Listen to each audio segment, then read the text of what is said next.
Well, you got your wish. You went up to front. Now what? I get it. Jumping up to front wheel looks awesome and everybody's doing it right now. But without the wheel swap, you might end up stuck there. The best part of all of this is that you can learn this move on flat ground, and that's exactly what we're gonna do today. I use the wheel swap most often when it comes to dialing in the balance points of the bikes that I'm riding. So if you've watched a lot of my videos, you know that I switch between the street trials bike and the competition trials bike quite a bit. And the balance points for those two wheels are a lot different. And so I use that to kind of test out where is that front wheel balance point, where's that back wheel balance point, and it's a quick way to do it. But for you, as you're learning this move, it's gonna be something that's gonna increase your overall bike handling skills as well as your wheel placement. So the wheel swap does so much more beyond just jumping up to front and having something to do. There's all kinds of other applications that this is gonna do for you. Let's break down the movement and then I'll show you how to do it. There are really three different elements in the wheel swap. So the first thing that needs to happen is that your rear axle needs to get higher than your front axle. That sets up the movement. The next is this transfer between your front and back wheel where your body stays roughly in the same place and the bike is moving around your body.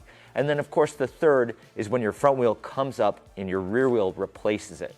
Now what's important to know, how I think about doing a wheel swap is kind of this cradle rocking action. It's very much a transfer between the two. You won't have to learn this immediate pinpoint thing for quite some time, especially if you're just learning how to wheel swap. So for all intents and purposes, let's just focus in on this gentle movement between the two. A lot of people, when they try to start learning it, they're really aggressive with trying to slam that back wheel down right where the front wheel left off, and you really miss the essence of the wheel swap when you do that. So one more thing we should talk about before we dive into the technique is brakes. You could do a wheel swap without brakes, and we'll get to a technique and a drill that kind of teaches you some of that later in this video.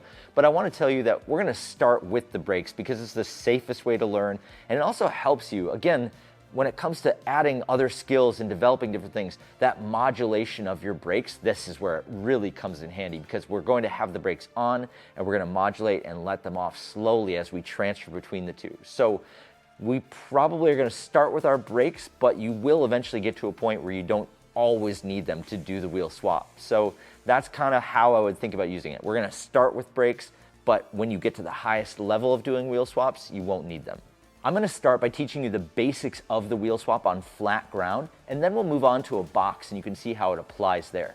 The first thing we're going to do is roll along at a slow pace and tap that front brake to get your rear wheel up in the air. All we really need to do at this point is to get our rear axle above our front axle, so we don't have to do a huge endo by any means. In fact, that may throw off your balance. It's not really going to help you that much more. It could give you a little extra time to execute the movement, but you don't have to go crazy on the endo. So tap that front brake, get that back wheel up in the air just a little bit, and keep your knees and elbows wide. That's going to give you a really stable platform to do that wheel swap. It's going to give you a little bit more control over the entire bike, and it's going to make that cradle movement a little bit easier to execute. The next thing we're going to do is slowly release that front brake and use our hips to push the back wheel down in place of the front wheel. Now, I talked about this cradle idea before. What I really want you to do is try to keep your body in the same position and let the bike rock around you. So you're going to use your hips to push the bike down, but you're going to lift the front wheel up. So it's going to feel like the bike is rocking underneath you. But what happens here when people do it the wrong way is that they lean way back to jam the back wheel down, and that's not really what we're trying to go for. We're trying to have a really smooth transition between our front and back wheel. So think about your bike moving around you with your body staying in the same position. The other important thing to mention here is that we're not concerned with where our back wheel goes. We're just worried about our back wheel coming down and our front wheel coming up. It's not about landing your back wheel exactly where your front wheel came off. That's not important at this stage of the process. Our last step in the wheel swap is going to be anchoring the back wheel in place. So what we're going to do now that the bike has moved around our body, we're going to bend our knees and sink down over that back wheel while we grab the rear brake. That's going to anchor the back wheel in place, and you're now on your back wheel. So you've gone from your front wheel to your back wheel by letting the bike rock around your body and swap from front wheel to back. This is the basic movement of the wheel swap and exactly what you need to do to start practicing this movement. The thing about doing wheel swaps on so many different bikes is that you're really working with kind of the center of gravity of your bike and your body, and you have to do this whole thing by feeling. So I'm going to give you 2 different drills that you can practice as you progress with this movement that will help you really start to get a feel for how that swap happens. So the first one is called the rocker, and this is essentially a rolling wheel swap where you're just practicing that movement and going back and forth.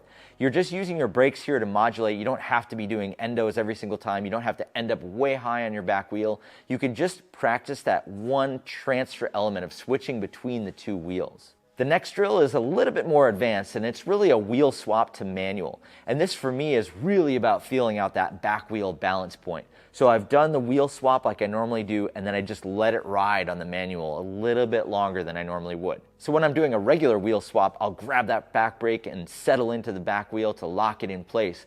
But in this drill, I'll just let it go in the manual. The thing about both of these drills is that you can do it when you're out riding. You're riding between spots or doing whatever.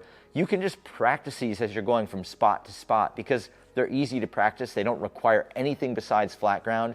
And especially when you get that swap to manual, it's just a fun thing to have. Once you've got your wheel swap technique locked in, you can start taking it to small obstacles, maybe a curb or a pallet or something like that. The thing to keep in mind is that you need to get your rear axle higher than your front axle. So think about that. If you're on an obstacle, your back wheel has to go not just to the height of the obstacle, but even higher to make sure that your back wheel is over that front axle. So keep that in mind as you're doing it. There's 2 different ways that I like to practice doing it. You can do it from a rolling start, or you can do it from a static start. It's definitely easier to go rolling onto something. It almost works like a pedal up where you just go right onto it and then grab some front brake, and it's a smoother, easier way to transition onto something. The other way is more like a lunge. So both of them work great, and they're both awesome ways to develop your skill and your bike handling with that wheel swap technique. Now, one thing to say is that the wheel swap is definitely a very stylish way to ride your bike. So there are 2 ways that you would potentially jump into that front wheel swap if you wanted to take it up a notch. So here's a video here on lunges, and here's one on pedal ups. So there's 2 of the ways that you would potentially get up onto your front wheel. Have fun with those.